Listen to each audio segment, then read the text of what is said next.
were involved in probably some of the most intimate and some of the most exciting phases of people's lives. Nobody forgets having a baby, and it's a real privilege for us to be involved at that stage of life.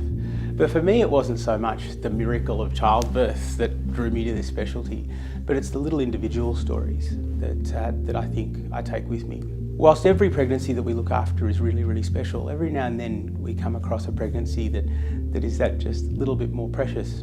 We do tend to take care of lots of women in different segments of the community. We look after a lot of working mothers and working women. We look after a lot of professional athletes. But for many women who have delayed their fertility journey till later, it can be a particularly stressful time.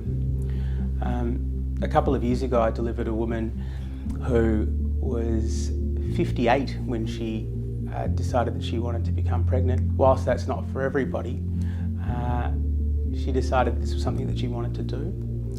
And I remember when she first came and saw us and she was already pregnant, she mentioned that she had a quite close relationship with her mother, and she said that her mother wasn't particularly supportive of her decision to have a baby. And she said, "I can't believe what you're doing. You're 58 years of age. I can't support this at all. When your baby turns 21, you'll be 80, and that's even if you're alive. I can't support this at all. You're on your own." And sure enough, she managed that pregnancy all by herself, effectively. Finally, the day came and we delivered her baby, and it was an absolutely gorgeous little girl.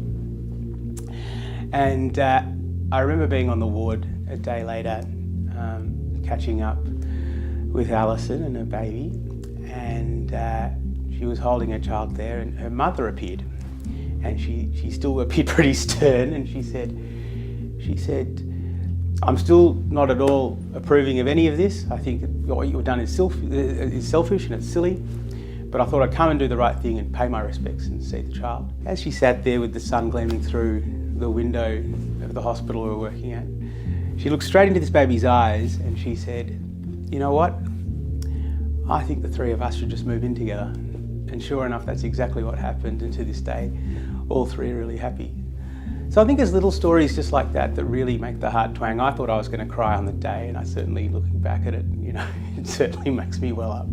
The real joy and the real art then becomes, how do we make sure that this woman and this family have the best possible day that they can? How can we make sure that their experience is going to be as perfect as it can be?